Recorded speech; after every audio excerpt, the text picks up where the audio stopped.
Good evening everybody, how are we all doing? I hope having a good week so far. So today is Friday 23rd of January 2015.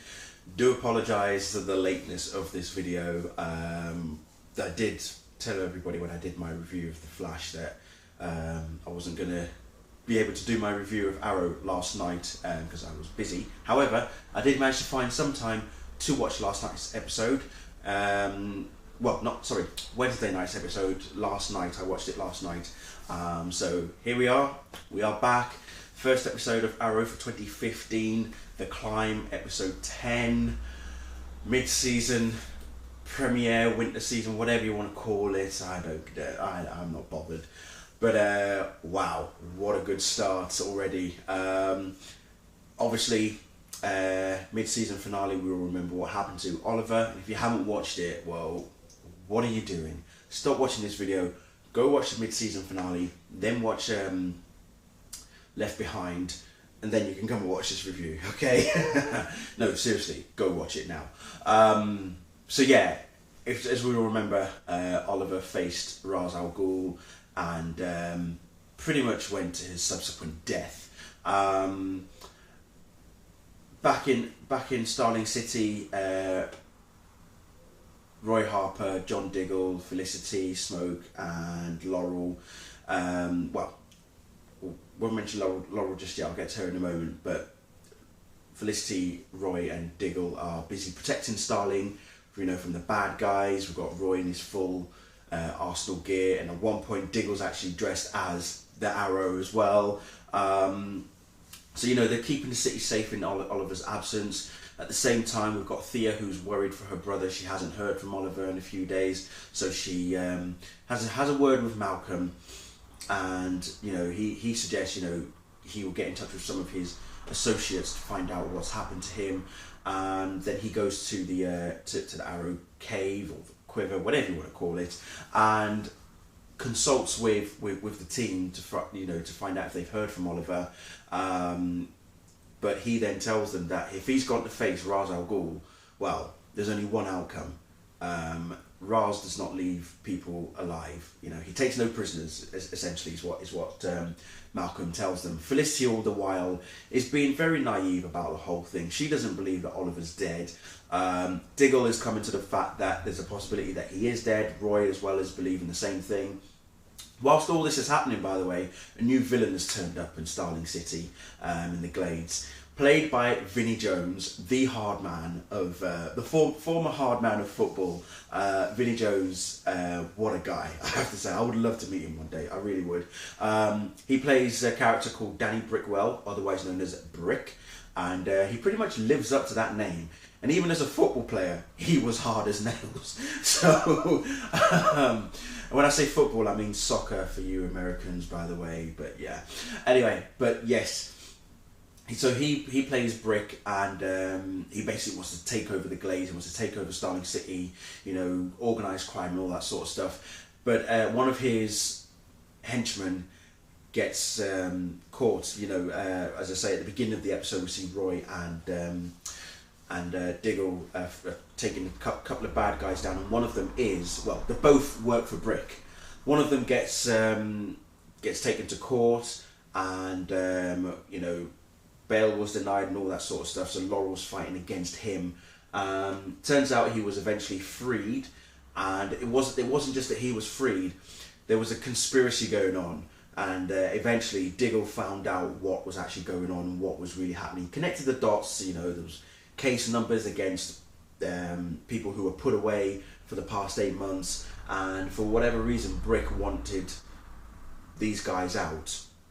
It was very strange, but we found out the reason why towards the end. At the same time, again, flashback, we're going back to Hong Kong. Oliver and his new friend, I've forgotten his name, I always forget his name, but I'm going to call him Katana's fiance, husband anyway. They are going after the Alpha this time. This obviously we heard about the Omega in the season mid-season finale, and this time now they're going after the Alpha, which is like bring them together and they cause some sort of it's going to be a catastrophe basically. And so Waller's assigned them to do that, this, that, and the other. But Oliver makes a mistake. Well, Waller believes that he made a mistake, but Oliver actually was he actually had a backup plan towards the end of that incident. What else did we have? Obviously, we go back to Nanda Parbat, and Oliver is laid dead. Someone comes to pick him up. I wasn't sure as to who it was till it was revealed who it was, but it wasn't a case of seeing that character. It was who we saw at the very end that I was very surprised about. Very surprised about. I didn't expect to see that character there because of what happened earlier on in the episode. So I was really, really shocked and surprised. Whilst I'm not going to spoil it, all I'm going to say is that what happened at the end, I was hoping that that didn't happen so soon. I was hoping that at least for another episode, they would have prolonged it. But, you know, yeah, this is TV at the end of the day. So yeah, I was hoping that what happened at the end hadn't actually happened. I wish it had continued on to the next episode. And speaking of next week's episode, titled Canaries, was it Canaries or was it Midnight City or something like that?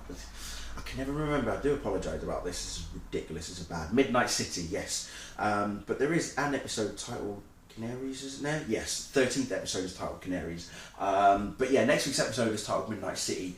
And we've already seen Laurel in her full get-up as Black Canary in Wednesday night's episode.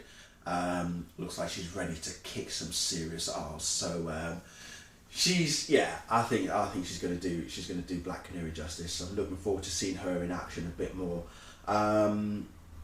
So yeah, when also obviously Ray Palmer, Felicity as well, there was a moment between them two, a not very happy moment that is.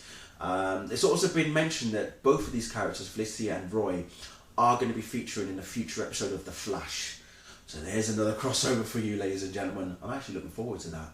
Maybe that'll be the first episode we'll actually see Ray in full atomic gear, as I would like to call it, because he was testing it a la Tony Stark from Iron Man. He was testing out his little glove and stuff. It was pretty awesome, pretty funny as well. So that was nice to see. But yeah, no, as I say, overall it's really good episode. Really enjoyed it. It's back, so can't wait to see what's next now. But yeah, some interesting things are about to happen. That's all I'm going to say. Quick side note, last night they have cast the lead to play Supergirl in the CBS TV series. Well, I say TV series, but they're going to go for the pilot first. As you know how these shows go, they film the pilot, give it to the studios and producers and whatnot, and everyone will say whether or not they like it, and then if they like it, gets a full series order kind of thing. Yeah. So a lady by the name of Melissa Benoit, I believe I pronounced her name right. She's in a movie called Whiplash, which you have to go and see, by the way. Absolutely awesome. Please go and see it. She was also in Glee, so a lot of you Glee fans will obviously know who she is. So yeah, so I'm looking forward to it. Interesting times. She looks pretty, very hot, so she's already got the look down. Looking forward to seeing her in costume and of course seeing her in action as well. So Melissa, welcome to DC. It's only going to get better. Up, up and away. Thank you very much. Anyway, alright, I'm going to leave it there. Thank you all very much for watching, and enjoy your weekend. I'll see you all very soon. Bye.